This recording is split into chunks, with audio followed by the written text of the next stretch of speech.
Hi, welcome to our industry panel. Today we're going to be looking at the hotel industry. My name is Lynn Richardson. I'm the Associate Dean acting for Higher Education Operations. I'd like to introduce Michelle McIntosh from Learning Development at the Langham Hotel. Welcome, Michelle. And Andrew Edwards, who's the Executive Assistant Manager with TFE Hotels. Thank you. First of all, I'd like to start with you, Michelle, and just ask you a little bit about how you got into the hotel industry and what excites you the most about it. Yeah, look, I actually fell into it, actually. If I think back, I was studying at the time, I needed a part-time position. It was when ads were advertised in newspapers and not on Seek, so I'm showing my age a little bit now. And there was a part-time butler position available at the Sheraton, and I thought, gosh, that would actually be quite an interesting role. So I applied. I wasn't successful for that position, but they rang and actually said, look, we have some part-time turn-down attendants. And I thought, that would probably be really suitable. So I, got into the housekeeping department and actually worked, there for a couple of years, and then I actually made my way up, through the chain, working in different roles, and I did actually get that butler position within that first year. And then I went into front office, I went into reservations, and now I'm actually in human resources, which I really love. The question about what do I love about hospitality, every day, I know it sounds a little bit cliche, but every day is different. Because now I'm, dealing on the other side, but I'm dealing with our staff, our employees. But that's so important because they're the ones that are actually dealing with the guest. So we sort of have that twofold role to make sure that our employees are actually giving, great service to the customer. Excellent, thank you. What particularly appealed to you, do you think, about a butler's position? I think it was almost like it was the unknown. I thought, gosh, what is that? Particularly in Australia, the term butler is probably not used perhaps as it would be used over into the UK and America and so forth. And so I just, really, I was intrigued by what that role was.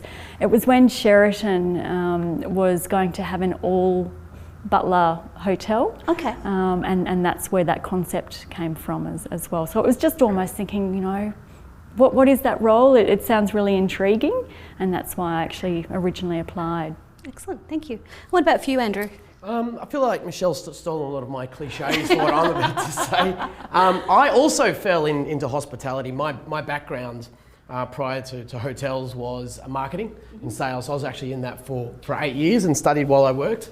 But after that end of that period of my life, I wasn't getting the little satisfaction or fulfillment I wanted out of that career. And my brother at the time happened to be the front office manager at the Rendezvous Hotel in Flinders Street, and he was after a porter, just a casual porter. So in need of a job and something to do, I went down there and started with him. And I think what I fell in love with in hotels was this, when growing up, you don't know much about hotels. No. It's very much a romanticised sort of notion, what you've seen in movies and on television, and you don't really get to experience it as a younger person unless you start working in it. And that's what I did. So I started off as a casual porter. I was doing about 40 hours a week as a casual porter. I wanted more hours, so I was doing another 30 hours a week as a houseman in housekeeping. And then that would alternate on different weeks. I'd work in food and beverage and in the kitchen and kitchen hand, just anything to make my way through the up the ranks through the industry. So that's how I got into hotels, and I think I've enjoyed it every day. Exactly like Michelle says, there's no days has been the same. It's every guest that comes in is different. Every team member is different. Everyone needs different training and requirements, just like our guests. So I haven't worked a day really in 7.5 years. It's been just one fun ride. Yeah. Excellent. Of all the different roles that you've had within the hotel, which one has given you the most satisfaction? So after I'd been at Rendezvous for about 9 months, I have generally a very loud personality, very friendly. No guest is a difficult guest for me. I love them all. So they'd asked me to go on full time and become the guest services manager, which is looking after VIP, dealing with guest complaints. So I got to, as many would say, swan around the lobby of the hotel, and my job was to socialise with guests and make people feel great. And to do that on a full-time basis, I would stay back for hours after work, and I'd sit in the bar and have drinks with guests just because it was something fun and enjoyable to do. So if I won Tats Lotto tomorrow, I'd go back and be a guest services manager and just deal with guests every day. Create those relationships, people come back to see you, people have some real genuine gratitude for the way you make them feel. Yeah. And that is a huge cliche in hotels, the way we make people feel, but you know, that by them expressing that gratitude, it's always made me feel a certain way. So I've really done it out of a very selfish sort of, you know, something for myself, but yeah, that guest services manager role was just the greatest. Yeah, and often when we're talking to students, we say if you don't feel good making other people feel good, then it's probably not the right industry for you. It's where you've got to get. You've really got, it's the industry for people that like people. Yeah. You know, if you think you're going to be making $1 million by next month and you're going to be running a hotel on day one, then I think you're missing the idea or the real philosophy behind hospitality. There's not many industries in the world, well, this is what I tell my team, there's not many industries in the world that work in our volume just to make people feel good. You've got entertainers who do it on the same level, and we've got doctors and nurses that make people feel better from being unwell, but we can take people from feeling well, but making them feel really just warm and fuzzy inside. And you know, that's just so fulfilling on its own. Yep, excellent. Michelle, from a human resources perspective and certainly with the learning and the development within staff, as you've both sort of articulated, the staff members are so important within a hotel and your guest experience. How do you recruit and train staff to get the right people into hotels? What are you looking for? Yeah, look, we're not necessarily looking for people who have already got skills. We're really looking for the personality, because we sort of feel that you can train people how to carry a plate, how to make a bed, and so forth. But the personality and the attitude, you can't teach anyone that. So, as Andrew said before, if they're not coming in with that sort of, I want to be here for the guest, they're really not in the right role. And it's very competitive at the moment as well. If I look in Melbourne, there are so many hotel brands and, you know, hotel brands that are coming up over the next few years as well. We're all vying for the same people. Yes. And it's not just about the money. You know, even when the candidates are coming in, you know, they're actually, you know, really talking, you know, what's the brand about? I really, you know, passionate about this brand. So it's not necessarily about how much money am I going to get for this position. But very competitive from that point of view. And look, it is tough, the market is tough, because we are vying for the same people. So we, you know, try and stand apart. You know, how can we be different to attract that employee to come and join us? To get the right people. I know one of our students, they're out on their practical placement year at the moment, which obviously is tough in the current situation. And they posted a question on LinkedIn, and they actually posed the question to hoteliers. You know, what are you doing to look after your staff? How are you building a positive culture within the organisation? Excellent student, but really was putting out there. So what do you think you're doing with TFE at the moment to help build that positive culture within the staff, and particularly through these, you know, a little bit more difficult times? Yeah, absolutely. I think one of the keys is relationships with your team. Just no different to the relationship you want with your guests, is having those close connections. And I think understanding what every team member needs. Now, it can be difficult if you've got very large teams or you only look after a particular department, but in a team, I've got a team of 15 and I know each team member, I know what's happening in their life, I know what their education has been, what their experience has been, and I know where they want to go. And so where they want to go, it's no longer, maybe years ago it was about getting out of them what I need, but now it's a real partnership. So we sit down and understand over the next year, over the next 5 years, where do they want to go? And it sort of becomes my responsibility to get them there. Now that doesn't mean, you know, for me, keeping them in the same role because I think that's all they could do. It could mean moving them to another department, maybe to another hotel. And it sometimes also means helping facilitate their move to another hotel group if that's something that's going to suit them better. Different hotel sizes, different roles. It's just, there's so much variance to it all. And as long as they've got the right attitude, you can certainly get them where they want to go. Terrific. And that's quite interesting because, you know, 10 years ago, employees were only coming to HR to have a question about work, but that's actually now changed quite a bit because now employees are coming in to ask different questions, and if they've got, you know, some issues outside the workplace, they actually feel that HR can be a little bit of a safe place. And so I guess that's a really nice environment that I think hotels tend to have, because we have that guest focus. I mean, that's what the business is all about.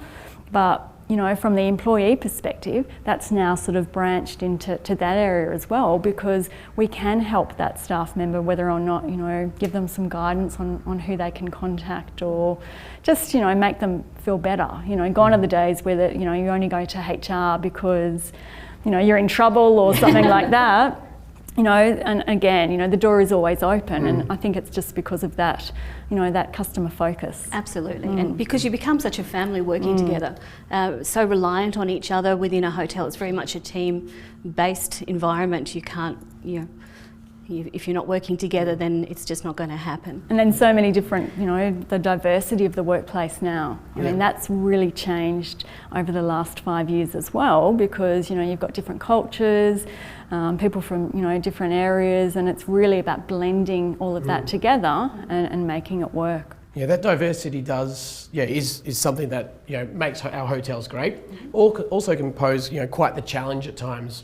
You know, many years ago it might have been just the one sort of demographic that might work in your hotel, but if you've got people from 5 different backgrounds, and some have got families, but some are still young and they want to go out and drink on a Wednesday night, it's about finding ways to keep people together and making sure that they've got relationships. And even though some of your team might have a good attitude or they might be great with guests, sometimes they forget it's just as important to have those same relationships with each other. And it's about bringing those people together, and like you know, Michelle said, creating that really safe place for people to work, they can speak up, and that they want to be part of the business for a long time. Yep.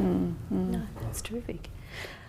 How do you think at the moment with the hotel industry, and obviously it's a tough period for all of us within the hospitality and tourism industry. Fortunately, there's some really positive signs coming forward, and I've been reading a lot recently about the opportunities that's coming with hotels, that because of the confidence that we can now bring in for our guests that may have drifted off to some of the informal sort of accommodation sectors in the past. What sort of things are you doing now within the hotel to start bringing guests back and develop that confidence to come back and stay? Yeah, look, I think it's about keeping in touch with the guest as well. Like an email blast goes out, I think every once a week or so forth, just sort of touching base with who we've got or who has stayed previously with us. We have had a lot of guests who have rung and actually said, right, what's happening? Can we still go to the restaurant? Can we still go to the spa? So I think it's just making sure everyone's on the same page and everyone is actually saying the same thing, rather than having, you know, different stories around. I mean, even from an employee perspective, we've had a few employees who have actually rung saying, you know, is it going to be safe for all of us to come back? It is a scary time, but I also look at it as quite an exciting time for hospitality as well. And I think if, you know, as a country, as a nation, if Australians all start travelling and going, you know, staying in hotels or going regional, I think it's going to be, you know, win-win for everyone. But yeah, I think there's some opportunities to market it a little bit differently as well. I guess from the Langham perspective, we are a 5-star luxury hotel, so we don't really want to say, oh, we're now cleaning this way or that way, because I think, you know, the guest would have actually assumed that we were cleaning it like that anyway. Yes. So I think it's just looking at how we're wording things and making sure that the guests, you know, will be confident coming back. Yep, terrific.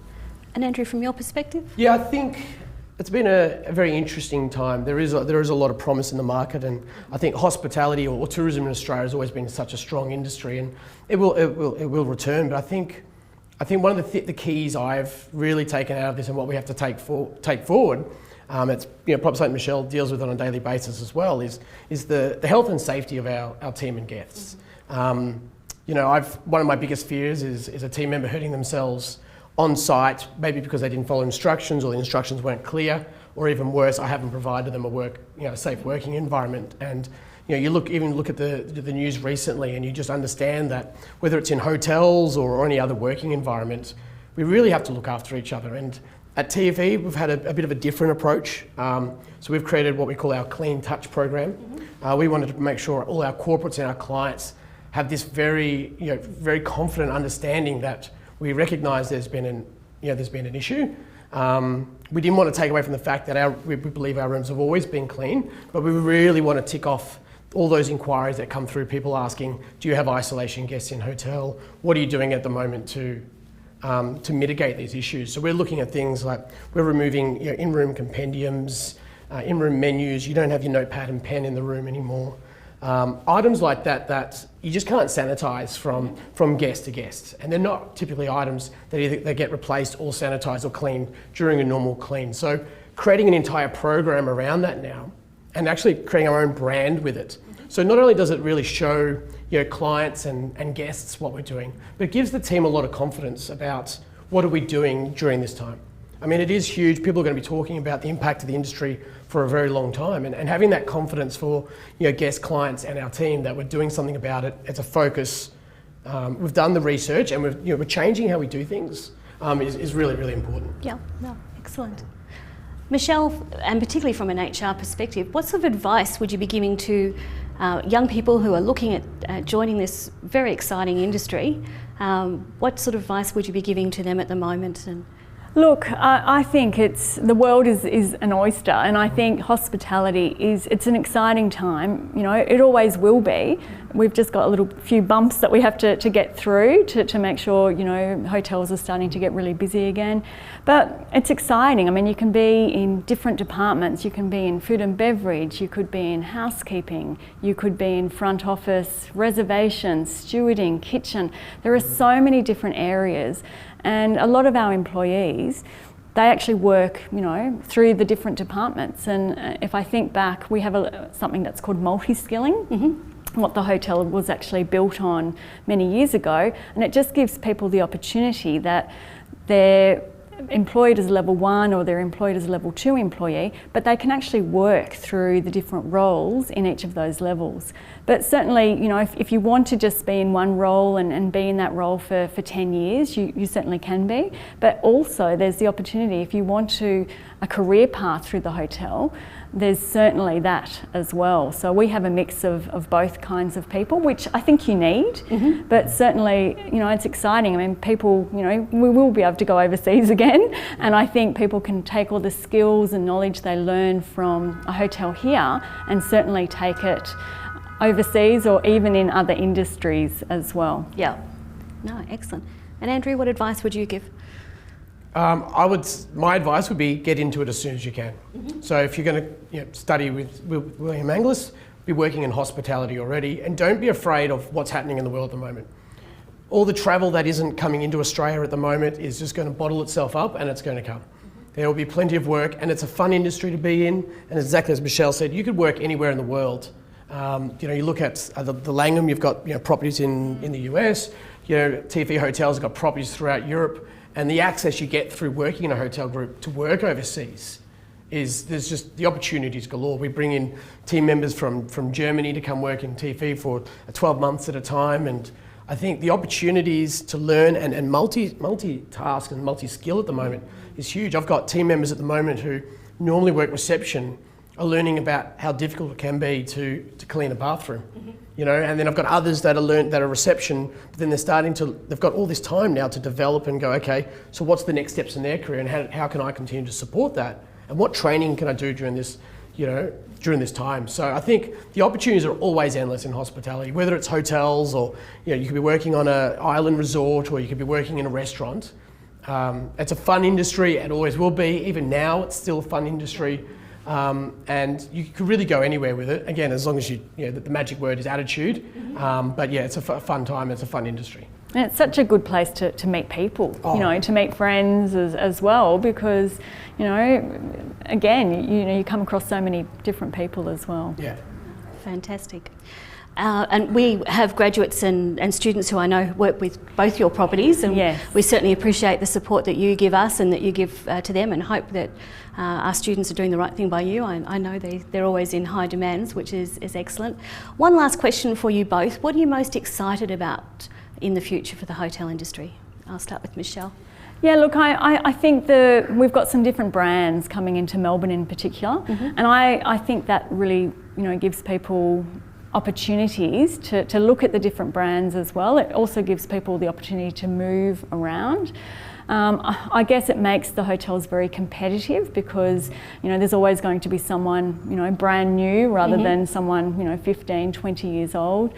I just think it is an exciting time, and, you know, things are going to improve. People will start travelling again, and I think it's just, yeah, I think Melbourne in particular, and, you know, there are going to be all those wonderful hotel groups, and I think it's exciting. Yeah, we've got a huge pipeline of new hotels. Oh, we do. Coming up in the next few years. It's very exciting. It's challenging, but very exciting. And it's great that they all want to actually build, you know, Yes. properties actually in Melbourne. Yeah, no, fantastic. And Andrew? Yeah, a little bit the same. I think, being here in Melbourne, I didn't really know much about the city or love the Melbourne CBD until I started working in hotels and had to recommend restaurants to go to and bars and activities and things to do, and to see how Melbourne's changed in just the last 7 years. It's going to continue to change over the next 10, 15, especially with all these new, you know, high rises going in, which are going to be mixed, you know, leisure and accommodation, and it's just it's going to be a really exciting time for a city that already gels so well with itself. You know, getting public transport, getting around the city and seeing things, and just that growth of hotels coming in, even for someone like myself, understands there's so much opportunity out there. But yeah, I think it's just going to be an industry that continually evolves. It's going to change so much following this pandemic. Our market mixes are going to change now. So if you're a property that's always been, you know, focused on whether it be Asian inbound or, you know, leisure market from overseas, that's going to change for the next 12 months. And just being in a hotel and understanding, you know, what's our bandwidth to change how we do our business? Do we speak to our guests differently? Do we treat our guests differently? And how do we market ourselves? It's just a very exciting time to be part in hotels because we'll never have this opportunity to go through these same lessons and be part of it again. And, you know, anyone, I imagine, starting a degree with William Angeles in you know, hospitality management are going to have some great material to do all this new work and study on that you know, past students haven't had the opportunity. So if you had the opportunity to be a student during this period, like, you know, what a time. I know, so much learning, so much learning. It's incredible. I'd like to thank you both for your time today. It's really terrific. It's fantastic to be working with you and showing so much passion for the industry. As I say, I'm, you know, very passionate about it. I love the industry, so it's great to share that with you. So thank you very much for your time. Pleasure. Thanks, Thanks, you for inviting us.